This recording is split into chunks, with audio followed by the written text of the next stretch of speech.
Nous réalisons, Dieu nous a donné aussi l'intelligence. Nous voyons aussi qu'on s'est attaché à plein d'autres choses. Et là, parfois, il y a un danger.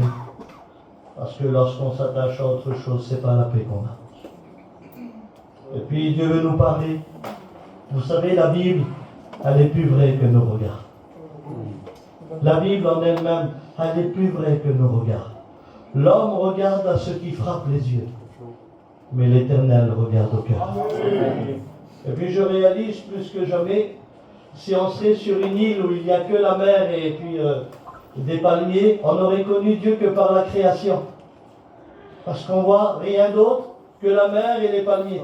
On est sur une île. Mais parfois, eh bien, tu es dans des villes, comme Paris, Montpellier, Perpignan. Et là, tu vois l'œuvre de Dieu que par des conversions, par des miracles. Parce que tes yeux ont vu, ton cœur a compris. Mais vice-versa, si Dieu a permis qu'on comprend par le regard, eh bien on peut être aussi découragé par le regard. Par exemple, je te le dis en vérité, le jour où tu veux être policier, tu n'as pas envie d'être policier à Marseille? Parce que tu vas dire à quoi ça sert d'être policier à Marseille? Tu vas dire mettez-moi dans un petit village où je pourrais faire ma propre justice. Il y aura des endroits où tu ne voudras pas être. Et aujourd'hui, qu'est-ce qu'on dit? Là-bas, il ne tiendra pas. Nous allons parler réellement de ce que Dieu veut nous dire ce soir. Amen. Et veut nous faire comprendre pour que nous puissions avancer davantage dans nos vies chrétiennes. Amen. Et justement, j'aimerais vous parler bien du regard, de la clarté, que c'est beau lorsque tout est clair. Quand c'est clair, quand c'est pas compliqué, quand les choses sont claires, le cœur il est apaisé, il est en sécurité, les choses sont claires. Et j'aimerais bien vous parler de la clarté, non pas parce que c'est moi qui va prêcher, mais parce que la Bible est ouverte, et la Bible c'est la clarté de Dieu. Et lorsque les choses sont claires, on comprend mieux. Un grand homme a dit un jour, vaut mieux savoir que de douter. Et c'est vrai, combien de pensées j'ai eues sur toi, mais on ne s'est pas expliqué. Le jour où on s'est expliqué, tout était clair. De la clarté. Amen. De la clarté dans le regard, de la clarté dans le langage, de la clarté dans la pensée, de la clarté dans un cœur. Il n'y a pas plus à l'aise qu'une vie de clarté. Amen. Tout est clair. Et ça, c'est important. Par rapport au regard. Pourquoi tu dis, Abraham, par rapport au regard? Parce que la Bible dit, si là est en bon état, hein? Maintenant c'est un état. Et dit alors tout ton corps est dans la lumière. Et c'est vrai que c'est beau lorsque tu vis ta prière. Quand tu dis, Seigneur, bénis mon garçon, et tes yeux voient la conversion. Amen. Alors ton corps, là, il est dans la lumière. Quand tu dis, Seigneur, pourvois nos besoins et que tes yeux voient le petit travail que tu fais. C'est de la clarté. Parce que tu as vu, alors il y a de la compréhension. Tu vis ta prière et tu le vois, ce que Dieu est en train de faire. Mais par contre, il dit, si l'un est en mauvais état, alors tout le corps est dans les ténèbres. Et là, je réalise la maman qui jeûne, qui prie, qui a pris pour son garçon, et puis à 3h du matin, elle voit son petit morceau, pris par la drogue, et qu'elle le voit, elle se dit, Seigneur, tu ne m'écoutes pas, là. Rien ne change. Et là, les ténèbres arrivent. C'est quoi les ténèbres? Des démons? Non, mon Dieu, on va pas avoir des démons tous les minutes.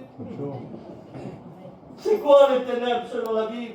C'est la tristesse, c'est l'angoisse, c'est l'anxiété. Et tout ça parce que tu as vu. L'œil était en mauvais état, la vision n'était pas claire. Tu as vu que tu ne vis pas ta prière. Et parfois, eh bien, alors tout le corps est dans les ténèbres. Ça veut dire quoi? Je suis découragé à avancer. Découragé à continuer. Il y a un découragement qui vient, j'ai plus le goût de rien. Tout ça parce que tu as vu. Eh bien, nous allons parler justement du regard selon la parole de Dieu. J'aimerais lire un verset avec vous. J'aimerais qu'on ait que l'ancien prie le Seigneur. On va lire un psaume, le psaume 73 au verset 16. Écoutez ce qu'il est dit. Il dit, quand je réfléchis, écoutez bien la parole d'Asaph. Quand je réfléchis là-dessus pour m'éclairer, c'est-à-dire sur sa situation, la difficulté fut grande à mes yeux. Retenez le mot, fut grande à mes yeux. Mais il dit jusqu'à ce que je sois rentré dans la maison du Dieu fort. Amen. Je le redis. Et il dit, quand je réfléchis là-dessus, sur ma situation, pour m'éclairer, la difficulté fut grande à mes yeux, mais il dit jusqu'à ce que je sois rentré dans la maison de Dieu. Amen. On prie le Seigneur ensemble. Alléluia. Seigneur Morodel, ce soir on veut rentrer dans le sanctuaire pour pouvoir comprendre et réaliser, Seigneur, que tu nous amènes à Marocco. Della Gicaccia Sanicili presenza, Gicaci Traina Sanicili Borba, Civilina Satachara, Señor, Sanici Ceflaro, la Tribucia Mecha.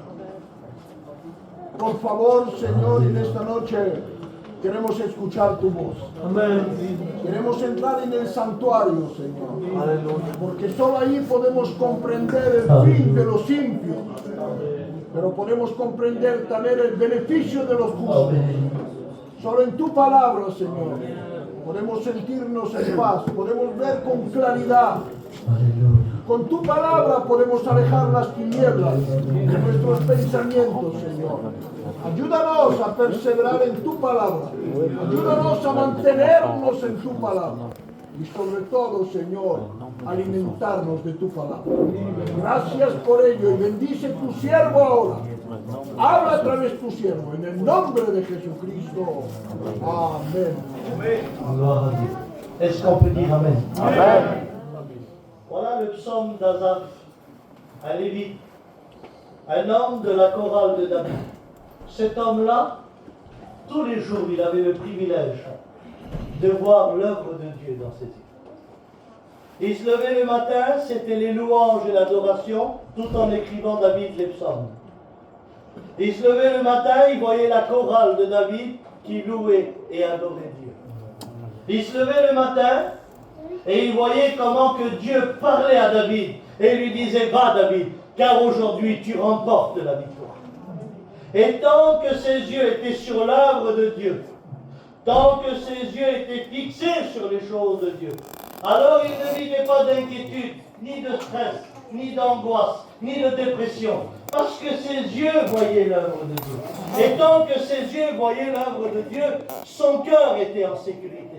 Il n'avait pas de problème familial, il n'avait pas le temps de se soucier de ce qui se passait dans sa maison, puisque ses yeux étaient sur l'œuvre de Dieu. Amen. Et tant que ses yeux voyaient l'œuvre de Dieu, il avait confiance en Dieu, puisque c'est Dieu qui s'occupait de sa maison. Amen. Et tant que ses yeux regardaient l'œuvre de Dieu, il n'avait pas le temps de réfléchir, mais il n'avait que le temps, alléluia, de louer et d'adorer Dieu, d'observer ses commandements et d'obéir sagement, puisqu'il est dans l'œuvre de Dieu. Amen.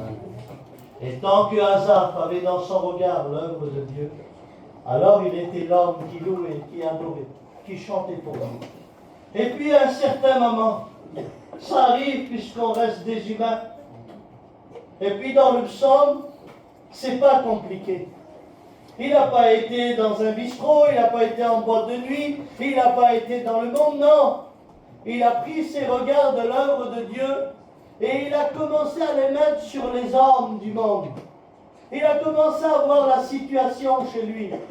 Et quand il va retirer son regard de l'œuvre de Dieu, ça a pris quelques millimètres. Et quand il a retiré son regard de l'œuvre de Dieu, il a commencé à voir et à éprouver des sentiments dans son cœur. Et il va dire, quand je réfléchis, tiens, quelque chose qu'il ne faisait pas. Tant qu'il voyait l'œuvre de Dieu, il ne réfléchissait pas, il avait la foi. Amen. Mais parce qu'il a retiré ses yeux de l'œuvre de Dieu, il va commencer à réfléchir.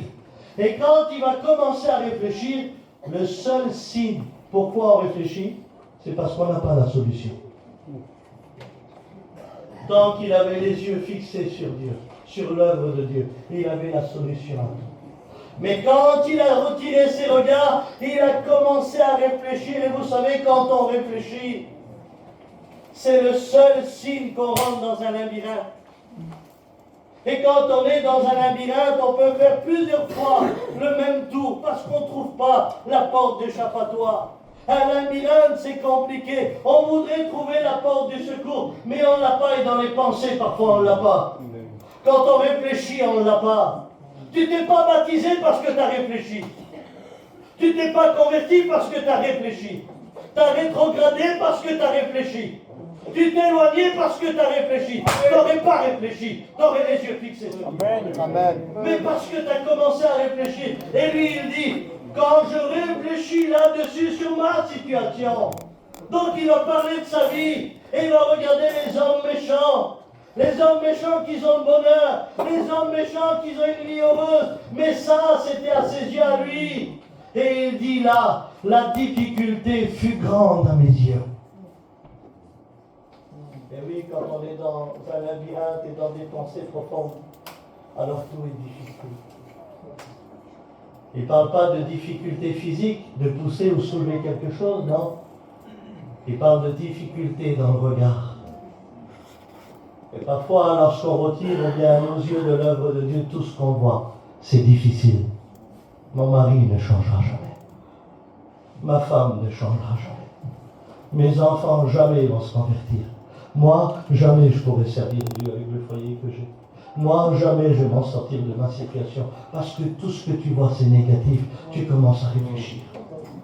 Et ça chauffe à l'intérieur, ça chauffe tellement que c'est là, parfois, on éprouve de l'angoisse. Il y en a qui ne savent pas ce que c'est le mot angoisse. Il y en a qui disent que, docteur, je suis angoissé, ou à leur famille. Alors nous, on croit que l'angoisse, c'est pas manger. L'angoisse, c'est pas dormir. L'angoisse, c'est d'être un peu triste. Non, l'angoisse, ça veut dire situation dans laquelle tu ne sais pas t'en sortir. C'est pour ça qu'on est angoissé. Parce qu'il y a des situations où on ne sait pas s'en sortir. Mais j'en bénis Dieu, même si on est dans un labyrinthe aujourd'hui. Jésus a dit dans Jean, dit, je suis la porte. Amen. Celui qui rentre par moi à la vie éternelle. Il aurait pu dire, je suis le rubis. Oui, mais qu'est-ce que tu vas faire avec un rubis dans un labyrinthe? Il aurait pu dire, je suis le lingot d'or. Qu'est-ce que tu fais avec un lingot d'or dans le labyrinthe? Tu n'en as pas besoin. Dans un labyrinthe, tu as besoin d'une porte et tu veux sortir. Amen. Amen. Amen. Gloire à Dieu. La difficulté fut grande dans mes yeux. Et parfois, cette difficulté, elle vient, elle nous décourage, elle nous écrase, elle nous met plus par terre. Parce qu'on n'aime pas la difficulté. On n'aime pas un travail difficile. On n'aime pas une famille difficile. On n'aime pas une région difficile. On n'aime pas une église difficile. On n'aime pas un homme difficile. D'ailleurs, on évite les bavards qui sont difficiles. Dans nos cœurs, il dit, va venir encore, Seigneur, je vais passer des heures à parler. On n'aime plus la difficulté. Et cette difficulté-là, elle écrase nos cœurs, nos sentiments. Parce qu'on voudrait vivre une vie à l'aise. Parce que la difficulté, on n'en veut plus. Oui, mais la difficulté, elle est là parce qu'on réfléchit. Et parfois, eh bien, la difficulté, elle nous fait du tort. Et je connais ce moment de difficulté. Un jour, j'avais ma soeur qui s'évanouissait.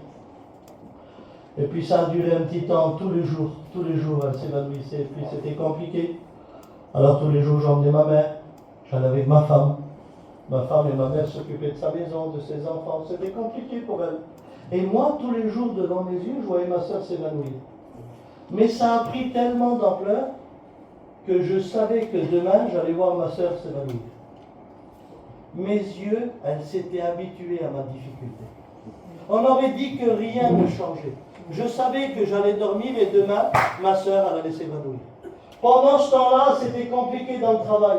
Tous les jours, je n'arrivais pas à travailler. Alors mes yeux s'étaient habitués aussi à ma difficulté.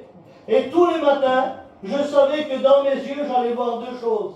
Pas d'argent et ma soeur s'évanouir. Parce que mes yeux, elles s'étaient habituées à l'épreuve où je vivais, la difficulté où je vivais. Même si je faisais ça, ça ne changeait rien.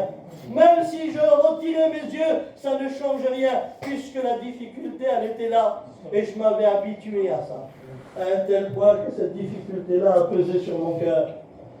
Et un matin, je me suis levé et j'ai dit à J4, on s'en va. Elle me dit, on va où? Je dis, on va à Gien.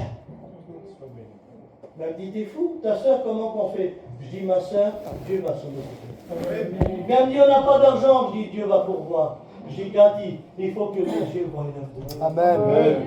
J'en ai marre de voir les mêmes problèmes. J'en ai marre de voir les mêmes difficultés. Il faut que mes yeux voient l'œuvre de Dieu. Et alors on s'en va. On accroche, on s'en va. J'ai accroché, je suis parti à Gien. J'arrive sur le petit chemin où on peut tourner à gauche et à droite, vous savez, pour rentrer dans les champs. De loin, je vois le chapiteau. Les deux couleurs, jaune et bleu. C'était pas grand-chose. Le jaune et le bleu, c'était la porte d'échappatoire. Les deux couleurs du chapiteau, je savais que là-bas, ça priait Dieu, ça adorait Dieu, ça louait Dieu. Même s'il y avait des vents contraires, même s'il y avait des problèmes, il fallait que mes yeux voient l'œuvre de Dieu. Amen. Et quand mes yeux ont vu l'œuvre de Dieu, mon cœur a repris confiance en lui. Mon cœur, il a commencé à retrouver des sentiments pour lui, parce que mes yeux voyaient l'œuvre de Dieu. Et parfois dans nos vies, on a besoin de voir l'œuvre de Dieu. On ne peut pas s'habituer à nos situations. On ne peut pas rester que réfléchir.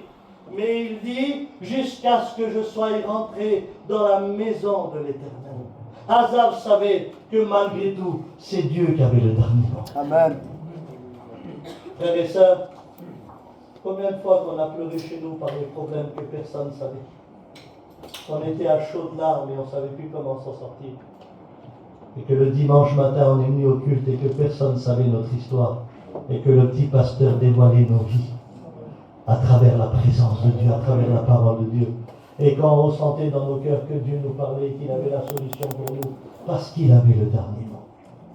Parce que Dieu ne veut pas nous laisser nous habituer à notre situation, mais il a le dernier mot. Et le dernier mot, c'est quelque chose de terrible lorsque Dieu parle.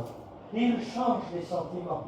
Il apporte dans nos regards ce que nous avons besoin. Il met en nous le vouloir et le faire. Il apporte de l'espoir. On est heureux lorsque la situation elle change.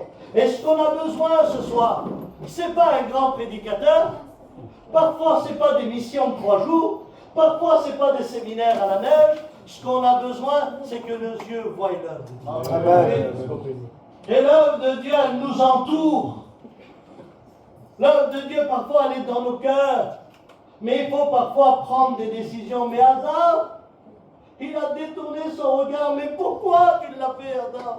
Pourquoi? S'il pouvait répondre, il dit à Abraham, je suis qu'un homme.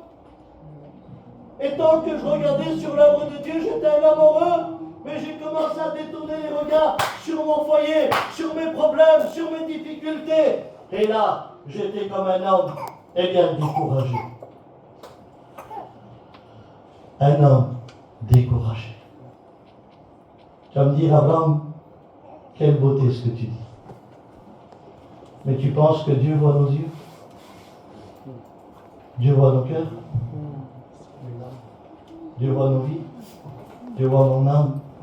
Tu penses que Dieu voit ce qu'il y a dans mon regard? Je ne pense pas que Dieu pourrait voir ces choses-là. Isaïe 41, 10. Ne crains rien car je suis avec toi. Ne promène pas des regards inquiets car je suis ton Dieu. Tu vois ce qu'il y a dans mes yeux? Oui. Ne promène pas des regards inquiets parce que je suis. Ne crains rien, il dit. Non, rien. Ne crains pas BFM TV, ne crains pas Poutine, ne crains pas les présidents. Non, ne crains rien, car je suis avec toi. Amen. Ne promène pas des regards inquiets. Pourquoi que Dieu voit l'inquiétude dans nos cœurs? Oui, parce que pendant la difficulté, on est inquiet. Lorsqu'on a une situation difficile chez nous, on est inquiet. Comment on va faire pour la petite enfant? Comment on va faire que le garçon il se convertisse? Comment on va faire pour que mon Dieu à l'hôpital? On est inquiet. Tellement inquiet qu'on est là, on ne sait plus comment faire. Et puis parfois on croit que les choses qu'on entame, on n'y arrive pas. J'aimerais vous dire une expérience que j'ai vécue. Un jour, il y a un garçon qui me dit, Abraham, il dit, viens faire les lingages avec moi. Je dis, moi, je ne sais pas faire, mon frère. Il dit, viens avec moi, Abraham, je vais t'apprendre. Il dit, tu vas travailler. Je dis, voilà, si tu veux, mais je dis, moi, je ne sais pas. Il dit,